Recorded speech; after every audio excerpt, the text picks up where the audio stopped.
All right, today for 2.5, special functions day 2 is what we are on. And I just noticed that you have the same homework assignment that you had yesterday. So sorry about that. We'll get that fixed. All right, so our objectives. Identify, evaluate, and graph constant, piecewise, greatest integer, and absolute value functions.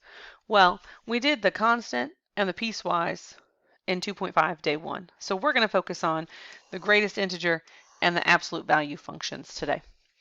Okay, and we're going to state the domain and range for various functions as we go. So first up, we have this greatest integer function. Okay, and it says, you notice it's got x and it's inside these brackets. It's not an absolute value bracket, right? They do have the edges on them, kind of. So that is our greatest integer function. So this is saying it's the largest integer that is less than or equal to x. So it's the largest integer that is less than or equal to x. Okay. The domain of the greatest integer function can be the set of real numbers, and the range is the set of integers. So we might say, okay, again, it's the greatest integer that is less than or equal to whatever number. Okay, so maybe we put a 3 in there. Okay. And then we have our f of x equals the greatest integer function of x, where x is an element of all the real numbers. Okay, so you'll notice in this, okay, it's the largest integer that is less than or equal to x. So if our x is -1, okay, the largest integer that is equal to -1 is -1. Okay, so we're going there. The largest integer that is less than or equal to -1, because our x is -1. Okay, so if we said x is +2, so we go +2. The largest integer that is less than or equal to +2, okay, is going to be a +2 back to a +1, because it's less than or equal to it. Okay, it's the greatest integer that is less than or equal to 2 is 1 all the way up to less than 1 or less than 2. So the greatest integer that is less than or equal to 3, okay, so if we're at 3, but the greatest integer less than or equal to, less than or equal to 3 is going to be 2, and then all the parts up to 3 to get the less than part. All right. That might be kind of confusing. I'm sure that it is a little bit. We'll continue looking at it. Let's look at our absolute value function. Okay, an absolute value function is we have that f of x equals the absolute value of x. Okay, those lines are straight up and down. Okay, and we can have some parts to that. Okay, this is absolute value is possibly the most commonly used piecewise function. It always consists of 2 pieces. Okay, because we're going to have x, so it's a good thing we talked about piecewise functions last time, x if x is greater than or equal to 0, but it's also going to be negative x if x is less than 0. Okay, that's where we get this V shape from. That V shape, this is when x is greater than or equal to 0, and this one when x is less than 0. Okay, so that V shape graph is always an absolute value function graph. Your domain here is all real numbers, and your range is all non-negative real numbers. Okay, so notice that is all non-negative real numbers. It's always going to be, because it opens to the top. It opens up. All right, then we have this really cool thing called a family of functions. Okay, a family of functions. So this is a group of graphs that display similar characteristics. Okay. The simplest graph within the family is called the parent function. Okay, so if we look here inside the shape here, we have f of x equals the absolute value of x. Okay, so this is our parent function. It's the simplest one. Then we're going to translate it. We can manipulate this equation and do all kinds of things with it. So we're going to have g of x equals the absolute value of the quantity x minus h plus k. This is going to give us a translation. We can translate it up and down and left and right, all over the place. Okay, and these things are going to tell us which one means what. Okay, so our h stands for a horizontal translation. So that's the right and the left. So if our h is greater than 0, it's going to translate it, to the right. If our h is less than 0, it's going to transfer it left. But remember, this is minus h. Okay, minus h. You have to remember that in the equation. Okay, then the next part is our k. If you remember yesterday when we talked about that constant function, f of x equals k, all right, k is our vertical translation. Okay, so if k is greater than 0, we're going to move up. And if k is less than 0, it's going to move down. So we're going to keep that same V shape, but it's going to move up and down or left and right. Okay. The cool thing about this too is that we're going to have this vertex HK. So the value of H is our X value, the value of K is our Y value, and that will always be our vertex and where we can go from there. So the graph of the equation that you have there is, let's see, our parent function here is f of x equals the absolute value of x. That's what we have here, okay? That's our parent function. So this one, we might label that as f of x equals the absolute value of x. So that's our parent. I want to graph, excuse me, the translation. Let's graph this g of x. Okay, so if we compare this g of x to this equation over here, let me erase this. All right, we have x minus minus. H is our 3, so our h is equal to a positive 3. Okay, and so a positive 3, h is greater than 0, means I'm going to move it right 3. So this means I'm going to go right 3. And then my 2, I have a plus 2 compared to plus k. So here that means my k is a 2. A k that's greater than 0 means up. So this is going to go up 2. All right. So I can pick a point on this graph, okay, on my parent function, and I can move it right 3, so 1, 2, 3, and up 2, 1, 2. That's my new vertex. And look, it's at 3, 2. Ho, ho, ho, there's my vertex.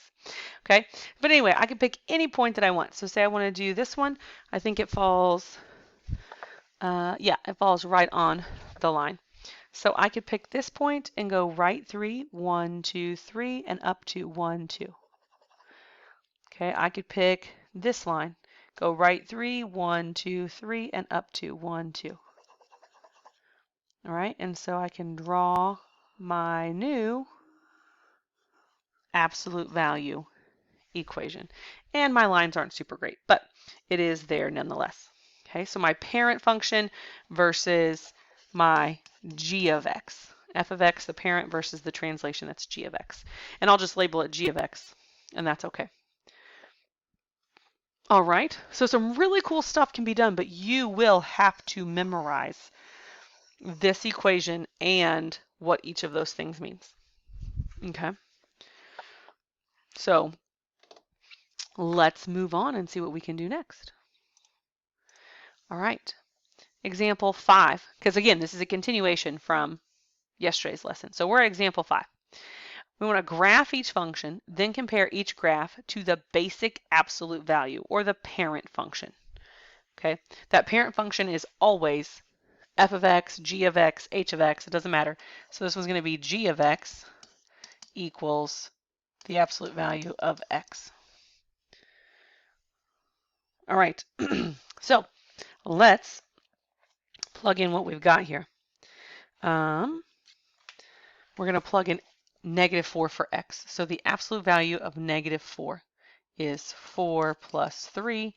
So our g of x is 7. And I should say, I could show some work in there a little bit.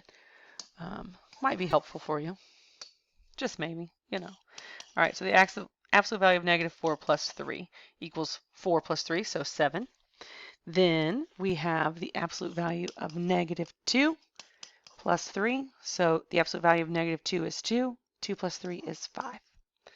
The absolute value of 0 plus 3 is 3. How about the absolute value of 2 plus 3? What's that? Good, 5. And the absolute value of 4 plus 3. Excellent, it's 7. So our graph for our g of x, we're going to graph these coordinates. So -4, 7, which is off my graph. I just realized. So -2, 5. So 1, 2, 1, 2, 3, 4, 5. 0, 3. So 0, 1, 2, 3. Positive 2 and 5. 1, 2, 1, 2, 3, 4, 5. And my last one is off the graph. So I needed some bigger graphs in there. All right, so there's my equation. I want to compare it to the basic absolute value parent function. Remember, the basic one is just 1 equals 1, so I'd have a point here. 2, the absolute value is 2. The absolute value of 3 is 3. The absolute value of 0 is 0. The absolute value of -1 is 1. The absolute value of -2 is 2. The absolute value of -3 is a positive 3. So here is your parent function. Okay, so if we're comparing this, they look like their vertex is just right above. So the only difference between this parent function and the one we did was it's moved up 3, right, from the parent. Look at our equation. It says plus 3. Our k value is a positive 3, so it should move up 3. Woohoo! You're probably like, oh my goodness, you're such a nerd, Miss Talbert. It's okay, I am. All right, so let's look at the next one. So if you notice, we're using the same x values, -4, -2, 0, 2, and 4, as we used in A. Okay, same ones. This time we're going to find the absolute value of -4 minus 2. Well, -4 minus 2 is -6. So the absolute value of -6 is 6. We're going to find the absolute value of -2 minus 2. -2 minus 2 is, good, -4. The absolute value of -4 is perfect, 4. Then we're going to find the absolute value of 0 minus 2. What's 0 minus 2? Good, -2. What's the absolute value of -2? Perfect, it is 2. Then we're going to do the absolute value of 2 minus 2. Well, 2 minus 2 is 0. What's the absolute value of 0? 0. And the last one. Find the absolute value of 4 minus 2. 4 minus 2 is, good, 2. What's the absolute value of 2? 2. All right, so we're going to graph our h of x this time. So we're going to graph -4, 6, which is a little off. 1, 2, 3, 4. 1, 2, 3, 4, 5. We'll go up here. 6. -2, 4. 1, 2. 1, 2, 3, 4. 0 and positive 2. So 0, positive 2. 2 and 0. 1, 2, 0. And 4, positive 2. 1, 2, 3, 4. 1, 2. Okay. All right, so this is our h of x. We want to compare it to our parent function again. Remember that parent goes right through the origin.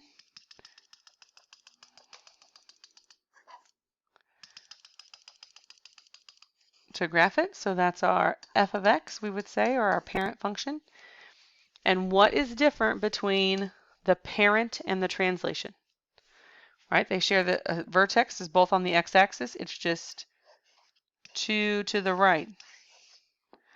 Okay, well, if we compare that to our equation, right, x minus h So here's our h. Our h equals a positive 2, which means it should move right 2, okay, from our parent. And that's all that it did. So it's a nice self-checking thing going on here with our absolute value equations. All right, let's flip to the back.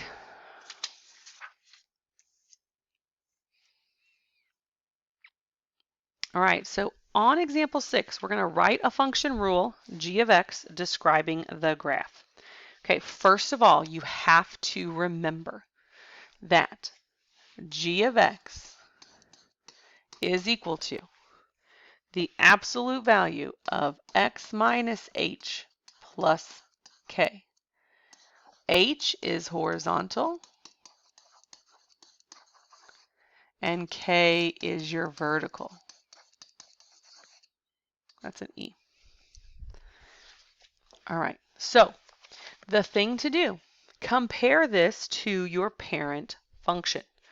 Okay, you know your parent is at 0, 0 is the vertex. Okay, so how is the vertex different? Well, okay, the vertex is down 1, 2, right? Isn't it? Let me check it over here. Yep, the vertex is down 2 and left 1. Okay, so down 2, if we go down 2, that's our vertical movement, so this is our k value. It's down, so that means it's negative and it's 2. All right, left and right is our h value, and it's left, so that means it's a negative, right? Because it just like it's left 1, so h equals negative 1. Now I need to write that into my equation, this g of x. So I would have g of x equals the absolute value of x minus h plus our k value. Okay, but I'm not going to leave it that way. It looks kind of ugly and messy with a minus, a negative, and plus a negative. We're going to simplify these terms, right? These operations, pardon me.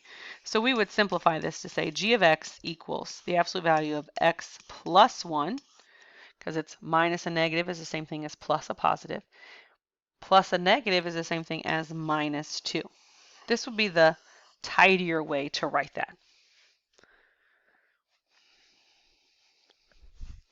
All right, so let's look at B. Again, we want to compare to the parent function's vertex, which would be 0, 0. So this one goes down, it went down 4, right? Again, let me come over and check. 1, 2, 3, 4. Yep, okay, so it goes down 4. And then it goes right 1, 2, 3. Okay, so it goes down 4 and right 3. Okay, so if it's going down, down means, is that horizontal or vertical? It's vertical, so our k equals, it went down, so it's a negative 4. All right, and then right is our horizontal movement, so that's going to be h. It went right 3, so h equals a positive 3 here. So let's write these into our equation. So g of x equals the absolute value of x minus h, our h is 3, plus our k, and our k is negative 4. Again, we can clean this up because this plus a negative 4 looks a little messy. I would take it, especially when we're beginning. But we can clean it up to say the absolute value of x minus 3 minus 4. Okay, that would be the neater way to write it. Again, as we're starting out, I'll take your little messier ones. They can be a little messy and ugly, but the tidy ones are the way to go. All right, that is it for our absolute value functions and our greatest integer function. Okay, see you guys tomorrow.